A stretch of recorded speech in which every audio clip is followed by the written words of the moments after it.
Welcome to the Aaron Harbor Show. This is our special program on Proposition CC, the effort to de-Bruce Tabor. My special guests today include the DA from Arapahoe County, Douglas County, and Elbert County. And Lincoln. And Lincoln County. Oh my gosh, don't forget little Lincoln County. George Brockler. George, great to have you on the show. Thanks for having me here. And the Executive Director of Colorado Rising Action, Michael Fields, another veteran of the program. Michael, thanks for joining me. Thanks for having me on. And from the Colorado Education Association, the president, Amy Baca-Oehlert, is with us as well. Welcome to the show, Amy. Thanks for having me. Happy to be here. Well, it's great having the CEA represented. And another veteran of the program, Scott Wasserman, the president of the Bell Policy Center. Thanks for being here, Scott. Excited to be here. All right, so Scott, tell me a little bit about what voters should know in terms of what exactly does Proposition CC do? Sure. So at the heart of Proposition CC is a simple question from your legislature, which is, do you think your community services should improve as the economy improves? And so what is being asked in this ballot measure is whether or not the state can lift the revenue cap on the amount of tax dollars that it's able to take in and spend on public services. And specifically in this question, what they're asking is, can we spend those dollars that come in over that cap on things like K-12 education, higher education, and roads? Okay, so the concept is to essentially, the term is to de-Bruce, a term referring to the author of the 1992 Tabor Amendment, Doug Bruce, to de-Bruce Tabor statewide. And so the idea is to say the state collect whatever money the state already collects under the current tax structure, it should keep. But right now, the way it works is that there's a formula in Tabor that says this is how much you get to spend each year. And if you collect more than that amount, you have to refund to taxpayers the difference. And so what Proposition CC is really about is it's saying whatever the state collects currently, it gets to keep and spend. Is that a fair statement, Michael? Yeah, I think it's pretty fair. I think the other thing, though, is knowing that we have a higher tax liability, the fact that the government's going to be keeping and spending more of your money, I think the average person would look at that as a tax increase. That this is, it says without raising taxes on the ballot in a nice, I think biased way. But the average person, you're going to be paying more, not getting those refunds back. So this is about taking your Tabor tax refunds. Okay, but in all fairness, tax rates are not being increased. And so, I think it's hard to argue that it's a tax increase in the sense that taxes increase every year. I mean, assuming the economy grows and assuming we're all earning more. But what it really does is it says, in the past, you were entitled to refunds if we get past a certain point in collecting taxes. Under this proposal, there won't be any more refunds. Is that a fair statement? Yeah, but it's a little too complicated. I'd say this, Aaron. Look, when you use the term tax to cover both rates and burden, it's misleading. If this had said, hey, without raising tax rates, would you? But it doesn't. The fact is the tax burden will be increased. Here, and I got to use this in DA terms. If I go to a restaurant and it's a $15 meal and I give them a $20 bill and they say, we're just going to keep the rest, that meal didn't cost $15. That meal cost $20. I know you never tip that percentage, George. Well, I'm glad you put it in terms of a tip, because that's really what the legislature is asking for here. Have we done a good enough job with the $32.5 billion that we have every year that you want to tip us with money that we don't deserve under the law forever and ever? And not just for you, not just for now, but for your kids, their kids, all the other kids in the future. Well, and I think what's important is that we're asking the voters that question. Are you electing to do this? This is putting the question before the voters. 174 out of our 178 school districts have already asked the voters this question, and the voters have approved that. Many of our municipalities have asked voters this question, and the voters have approved that. So we're putting the vote to the voters, which is what Tabor asks us to do. And I think as citizens, we should have a right to weigh in on that vote. Is this what we want? Or do we want to be the wealthiest economy in the country, yet underfund our schools by $2,700 below the national per pupil average? So we're asking the voters, what do you want to do? And that, I think, is the most important question. I agree with that. I agree that we should be asking the voters, but when the language that is chosen runs through no unbiased filter, when it is the legislature who wants the money, who dictates the language, and it's not checked by anybody, you get the kind of deceptive language that you have here in CC. Now, I agree with this. If we went to the legislature, the legislature went to us and said terms like refunds, permanent, Tabor, give up your constitutional rights. Those are all things that are captured This in is it. a very simple question, and I think we all agree that this is not raising your tax rate. Your taxes are not going to go up if Proposition CC passes. What will happen is, the question is, are you willing to defer a very periodic Tabor refund? And we should talk about the Tabor refund mechanism, because I think the opposition keeps making it sound like an income tax refund is absolutely automatic anytime we go over the Tabor surplus. So since 1992, so that's what, 28 years, 29 years, almost 3 decades. How many times have we gotten 5 or 6 times the citizens of the state of Colorado have seen Tabor refunds. Those Tabor refunds have varied. Sometimes it's been as much as $100. Other times it's been as much as $17 per person? Per person. Per So taxpayer. what we're looking at here, the estimates vary, but you're looking at somewhere between $26 and maybe $76 if you're a joint household. And I'm not here to debate whether or not that's small or big. The point is the question that's being asked is, would you rather put that $17 in your pocket, or would you rather invest it in things like roads, in schools, and in public colleges, right? And I think our argument is that even though we have this great economy, and that's why I say, do you think your community should improve as the economy improves, right? Because we have this so-called #1 economy, and yet we're all aware of the deficiencies that are going on. All right, so I think voters, one of the questions voters will have is, if this, and I think in the first year the estimate is the difference would be about $250 million. The state budget totals about $30 billion. Roughly half of that is federal money, half of that is actually state funding. And so the question I think a lot of voters have, and I'd like each of you to answer this, and George, I'll start with you, is how am I as a voter assured that that money, which is supposed to be split pretty much equally between transportation needs, K through 12 needs, educational needs, and higher education needs, how are we going to be assured that that money actually goes to those specific challenges? George? You can't. And the reason you can't is because this is a statutory change, not a constitutional change. And that means, and you know who said this language? It's not me. It's someone named Casey Becker, who was the prime sponsor for this referendum. The Speaker of the House. Speaker of the House. And I like Casey quite a bit. She doesn't say the same about you. And I think that's because I'm taller than she is. But the bottom line is this: because it's a statutory change, any legislature, this one or a future one, could simply get amongst themselves and say, let's vote to send all the money that fits under CC somewhere else, and we'd be powerless to do anything about it. So right now, they've put it in terms of education, roads, but it doesn't have to go there, not even past this specific year, because they can make that change. But when you say what the important question is, let me put a different question to this, and that is, has the legislature proven to you that they don't have enough money to spend to get these projects done? And my answer is no, and not just my answer, the Denver Post says the legislature doesn't need more money. I mean, at the end of the day, Tabor, if you listen to the opponents of Tabor, they say it has crippled state government, and the best evidence of that is that since 1990, population has grown by 60%. And because of Tabor, government has only been allowed to grow by a very anemic 306%.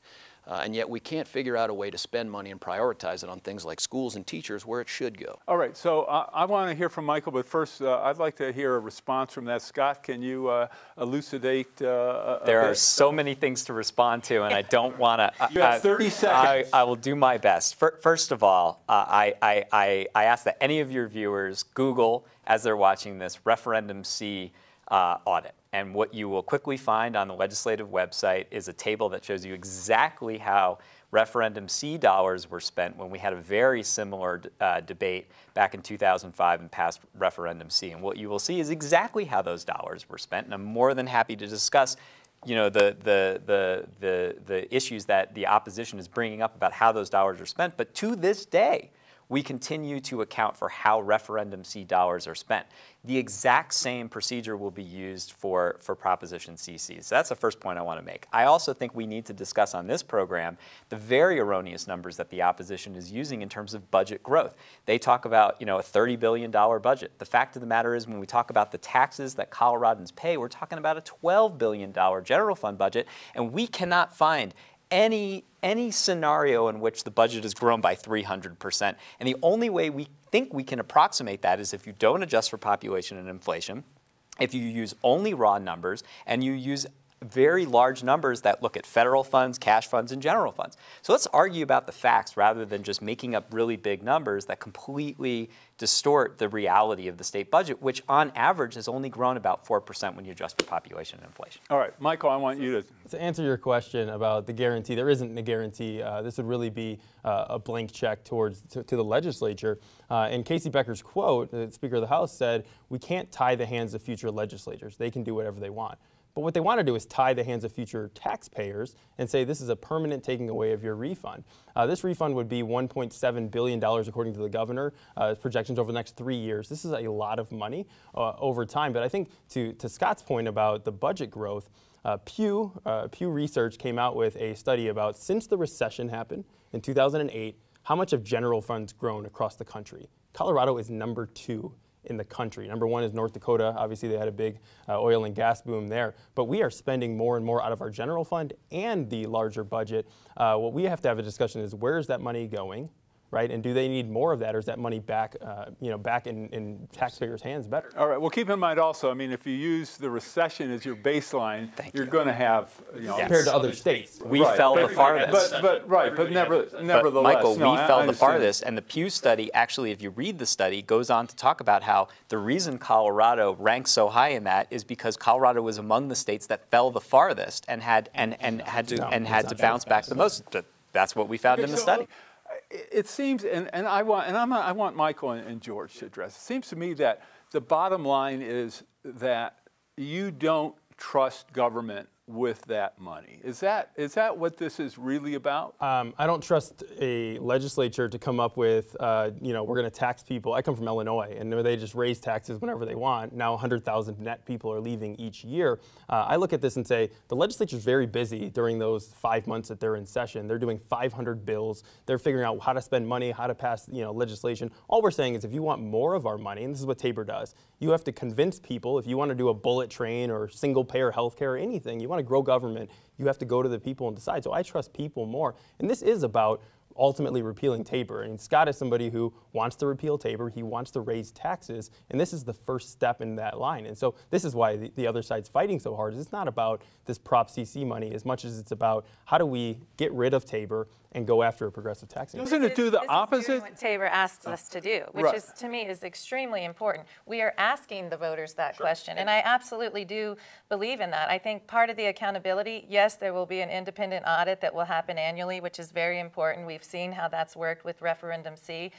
But we also, as citizens, we have the accountability when we go to the ballot box in November to vote in those representatives who represent us at the legislature, on our local school boards. That is also a level of accountability that we as citizens have a responsibility to hold them accountable. So, Michael, I want to address that, because I think this measure does the opposite in terms of what you think, in terms of what you believe Scott wants to do in terms of getting rid of Tabor.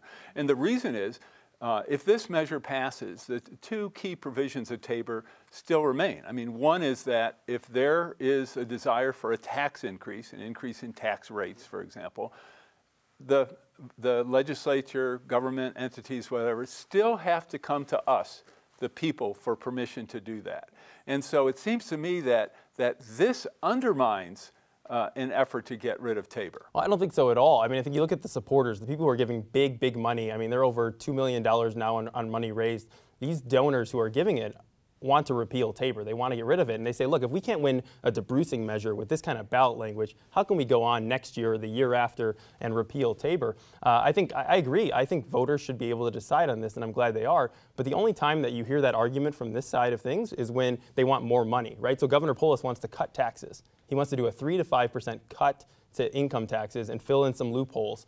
You don't see anybody on that side saying, you know, put that on the ballot too and let people decide about a tax cut. Though my understanding is he actually tried to do that. But Scott, go ahead. Well, I mean, if I may, because people keep talking about what I want to do. I mean, I'll be very clear with you. You're a popular guy, yeah, Scott. I guess so. I mean, what I would argue is, I will tell you, like, my alternative slogan for Proposition CC is Proposition CC, the least we can do.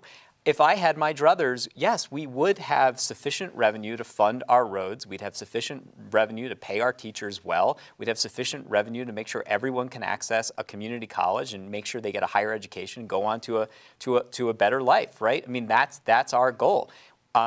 Regarding our taxation, you mentioned a progressive tax. I mean, one of the things that we don't talk about when we talk about Tabor is the fact that that it explicitly bans a progressive tax system where people who are wealthier pay more. And that's exactly the kind of paradox we have in this state, where we have very wealthy people doing very well, not paying their fair share. So yes, one day, personally, I would like for Colorado to have a conversation about who ought to pay the right tax burden. And I'd be very interested in lowering tax rates for people at the lower income scale, people in the middle, if we're raising tax. But that is not the question that's on the ballot. And I think what's interesting is that the opposition wants to fast forward and have that debate when that is not at all the debate that is happening today.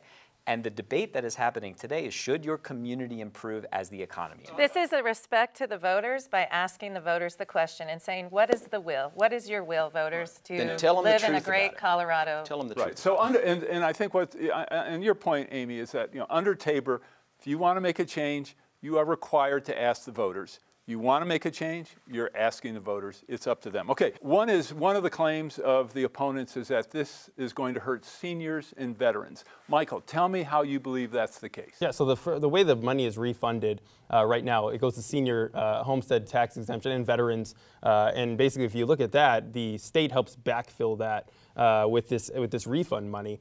This is going to put a lot of pressure. If we want to keep senior homestead, it puts a lot of pressure on local governments in order to come up with that money to backfill it, because money. all the refund money now would go to these three things. Let's get a response. So that is completely incorrect. The state has a constitutional, it's not statutory, it's in the Constitution to fund the homestead exemption. The only time when we have not funded the homestead exemption was during the Great Recession. Other than that, and the only reason it comes down to Tabor rebates is because of a statutory change we made 2 years ago to ensure that if we were over the cap, that we would make sure that we were. So that is a completely erroneous claim, right, so and we have a constitutional. It will come out of general fund All dollars. right, let me summarize this and tell me if I'm incorrect. Number one is for seniors and veterans, that money will be appropriated regardless of whether or not this passes. Hold on, let me finish. That's part one. That's part one. But part two is that currently that refund money has been used at times to pay for those needs. Are those both accurate statements? Sort of, kind of. Okay, I'm good enough with that. I'd like to talk longer. One of the claims that the opponents have made is that this is a permanent erasure of taxpayers' ability to get refunds. Is there anything to stop us as taxpayers if we decide that the money isn't being spent appropriately?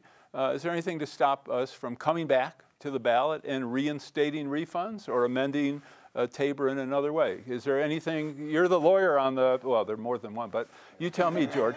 No, but look, under that standard, we could do anything to the Constitution at any time that we wanted to do. Well, Colorado has, and you know that well. So. Yeah, but we've failed a lot more than we've tried. I mean, all the efforts to try to cripple Tabor or to fund $1 trillion for this, that, or the other, they fail at the ballot box when they have to use accurate language. The reality is that this is not a question of could we do it. It's a question of why not time limit it? Why not do what Referendum C did, which, by the way, is a joke and a failure. The idea that we audit the money Referendum C was supposed to pay for and say, look, it went for that, is deceptive, because what they don't tell you is that they didn't add that to existing revenues and things that were spent on higher education. They substituted it. That's that fungibility issue that you brought up. And here's the proof of that. Before Referendum C, about 12.4% of the general fund went to higher education. During Ref C, it skyrocketed to 9.9%. And then after Ref C, it continued to climb all the way to 8.4%. 4%. And So somewhere this along the idea- way, there was a Great Recession in which we had to slash and burn not the during- budget not- and had to fund mandatory expenditures like K through 12 education and Medicaid. And the only thing that was not protected, and if you talk to higher education, they will tell you they did not have a statutory or constitutional protection for their funding. And that's why you never want to That is- account I for the always wanna account economics for it. that Nope. went on during that time. I also We're want in to an $8 billion hole in K-12 education. yes. I mean, that we haven't been able to climb out of. All right, hold on, George. Amy, talk a little bit more. I didn't quite understand that. Tell me more about that. So since the Great Recession, we have been underfunding our public schools to the tune of $8 billion. And what does that mean? Is that the negative factor? That Or it is was that part of it? previously the negative factor, and it's now called the budget stabilization factor, or the BS factor, which is I would not call it the BS factor, but which is I how don't we're think that's a plus for K through we're 12 hurting. education. Well, the legislature came up with Yeah. that term, but not us. All right, but, well, you need to talk to Casey but I Becker think our again. students feel they feel that on a daily basis when they don't have the adequate mental health supports that they need and deserve, when they have large class sizes, when they have teachers who can't afford to work and live in the communities that they teach, teachers working 2 to 3 jobs just to make ends meet. We have taken art, music, and PE, all the things that make a well-rounded education for our students away, and we have an $8 billion hole. We're asking the voters, our economy is doing well. Do you want your public goods to do well also? Listen, Do our students not deserve this? How do I know They as do. a taxpayer, how do I know as a taxpayer that if this passes, am I going to see class sizes go down? No. Am I going to see teacher pay go up because Go of to this? teacher Well, hold pay. on. It can't go to teacher pay. Why not? Why not? Because it says non-reoccurring expenses. If you ask Casey Becker, which I've debated and done forums with her, she said this cannot go to base teacher pay. It's something that you look at. Well, those are By the way, local, just so you know, those are local Casey decisions. was invited to be on the show and originally was going to be on the show. So I don't want anyone watching feel that we're abusing Casey unfairly. So, but go ahead. So what's your bottom line? That it cannot go to teacher pay, and enough of our education money is not getting into classrooms, is not getting into instruction. Let's say only recruit and 54 retain teachers, Only which 54% is of the money that we spend on education gets into the classroom. People want to see more money going to teachers, not administration, not other costs. And until that happens, we have to have a discussion. If I'm a teacher, I'm very upset about the fact that education spending is going up and my paycheck is not going up. So what's funny to me is that 2 years ago, Colorado voters were asked whether or not they wanted a sustainable revenue stream, for example, for transportation. And groups like Americans for Prosperity instead said, no, you need to prioritize. Let's use money coming in the existing budget. We do not have, the state of Colorado does not have a sustainable revenue stream to pay for bonds for the $9 to $11 billion we do. of transport. Then what do you want to cut? No, we don't have You to cut always anything. talk- Hospital we provider don't have fee to cut left anything. $600 million into the budget that we could bond for the long term in order to do it. Those dollars are completely different. People voted on that last year. That source that you're talking about, Amendment 73, they could have voted to increase taxes, and it got lost. pretty darn close. It lost. But the point is what do you want to cut? You guys keep Don't have to cut saying you anything. keep Our budget's casting going down. up $1 billion We don't need to plus cut dollars. anything. So we hold don't on, need to cut hold on, hold anything, on. and it's not going up $1 All billion. right. So what bottom line is, if you're saying the money is there, and clearly 100% of the budget gets spent every year. More than 100% this last time, yeah. They've Okay, overspent the budget. that's a separate Yeah. issue. I think it's well established that for roads, that we're behind about $9 billion in maintenance. If you look at the need to expand roads because of the growth in the state, growth in our economy, that total could be as much as $20 billion. Where in the budget would you get the money? If you bonded that, you'd probably need, I'm going to just quickly calculate, maybe $700 million a year to bond that. Where would you get $700 million out of the budget? I think the argument right now is that there's about $3.5 billion of shovel-ready jobs that we need to do on transportation. That was a discussion that we had last year on both sides, agreeing that it would be about $300 to $350 million that you would need to bond. But really quickly, I want to go. They have overspent the budget next year by $100 million. No. You're not answering my question is, okay, if they've overspent the budget, then there's even less room in the budget. I want to know. I trust them with more money. To solve and clearly, Proposition CC doesn't do it.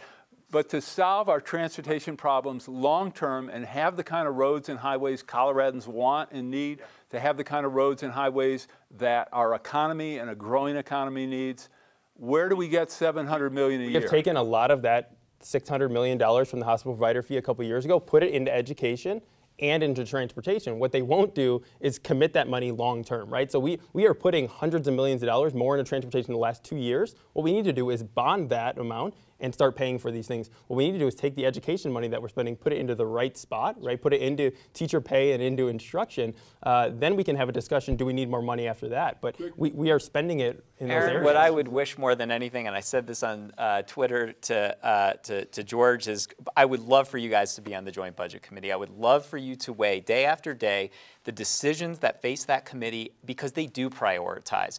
And you keep talking about hospital provider fee. Those are specific dollars that bring down federal matching dollars for health care. They have nothing to do with It's transportation. opening up the money in the budget. No, Right. but $600 million in the budget. You're living under in the Tabor Tabor cap. Wonderland. And in Tabor Wonderland, you're constantly obsessed with where are we in terms of the Tabor limit, and can we... We're talking about the real world concerns of Coloradans who right now are upset that their schools are not adequately funded, are stuck in traffic on I-70 and I-25, and who can't... And we have the second highest higher educational attainment gap in the country, and yet we say we have the #1 economy. I mean, 20 years ago or so, the state covered about 2/3 of kids' tuition, at college.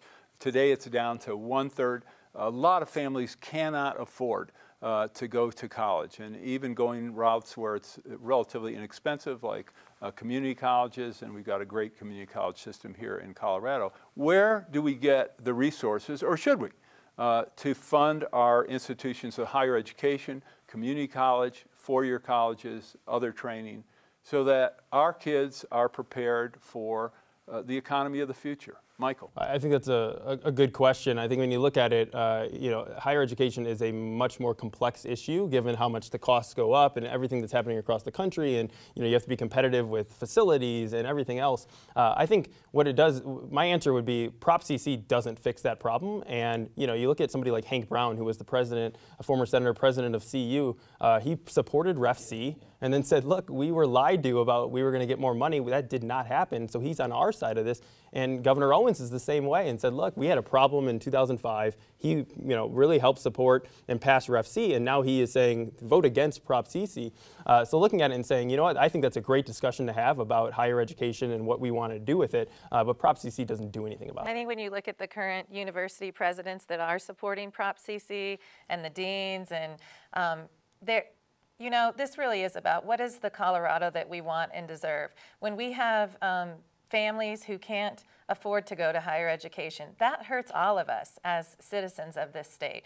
That is our future. If we can't produce and have those students going into higher education or who are coming out, this leads in large part to the teacher shortage that we're seeing here in Colorado, because students are coming out with massive amounts of college loan debt, and then they can't afford to work and live in the communities where they teach. So yeah, this is about what is the system that we want, what is the Colorado that we want, and we're asking the voters that.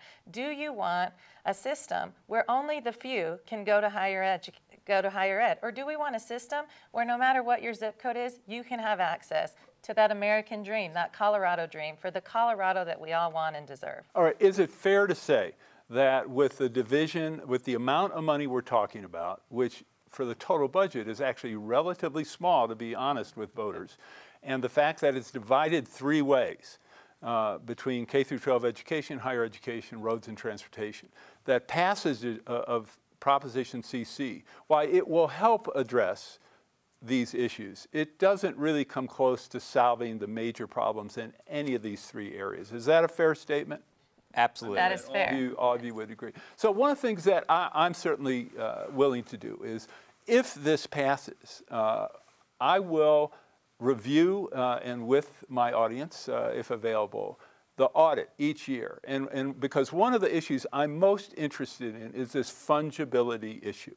Voters need to know, are these dollars going into the budget, and then is the legislature taking money out of the budgets for those categories and using it elsewhere?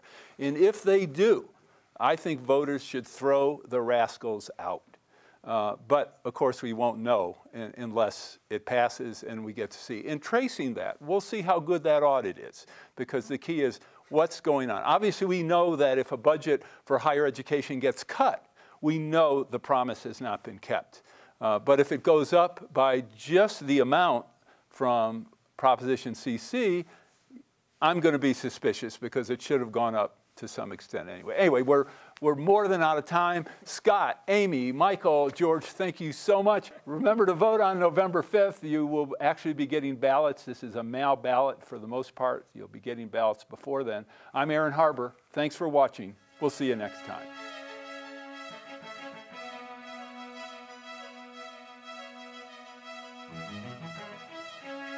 Please contact us. We want to hear from you. And thanks for watching.